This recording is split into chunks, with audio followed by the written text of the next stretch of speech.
আজকের পাঠ ভগবান মানুষ হয়ে আসেন। জয়রামবাটি খুব ছোট একটি গ্রাম বাঁকুড়া জেলায়।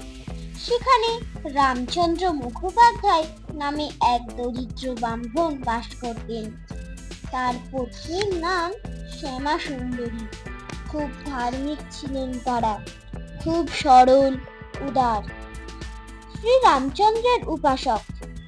কয়েক বিঘা জমি ছিল, তাতে কিছু ধান ও অন্যান্য শস্য হতো।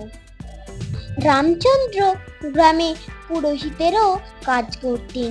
গ্রামে একটি ধর্ম ঠাকুরের চালা ছিল, মুখুজ্জেরা তার সেবায় ছিলেন।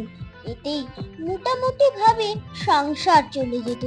কিছু অতিথি সেবাও করতে পারতেন, যিনি সীতা দেবী, রাধারানী প্রভৃতি রূপে আগে এসেছিলেন, তিনি এবার এদের ঘরে সারদা মণি হয়ে এলেন। সে এক মজার ব্যাপার। সরল উদার ও ধর্মপ্রাণ লোকের ঘরে ভগবান মানুষ হয়ে আসেন। কতবার তিনি এভাবে মানুষ হয়ে এসেছেন। একবার এলেন শ্রী রামচন্দ্র ও সীতা দেবী হয়ে, একবার শ্রীকৃষ্ণ ও রাধা হয়ে, আরো কতবার কতভাবে। পুরাণে আছে, যখনই ভগবান পুরুষ মানুষ হয়ে আসেন, তার শক্তিও স্ত্রী রূপ ধরে আসেন। তবে আসলে এরা এক আলাদা নন। যেমন আগুন আর তার পোড়াবার শক্তি আলাদা নয়, এক তেমনি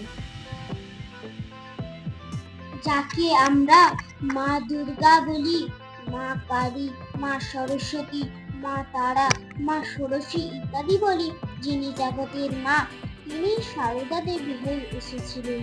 কিভাবে সংসারে থেকে সব কাজ করেও পবিত্র থাকা যায়, ভগবান লাভ করা যায়, আদর্শ কন্যা, ভগ্নী, বধূ ও মা রূপে সারদা দেবী তার নিজে হাতে নাতে করে দেখিয়ে দিয়েছেন।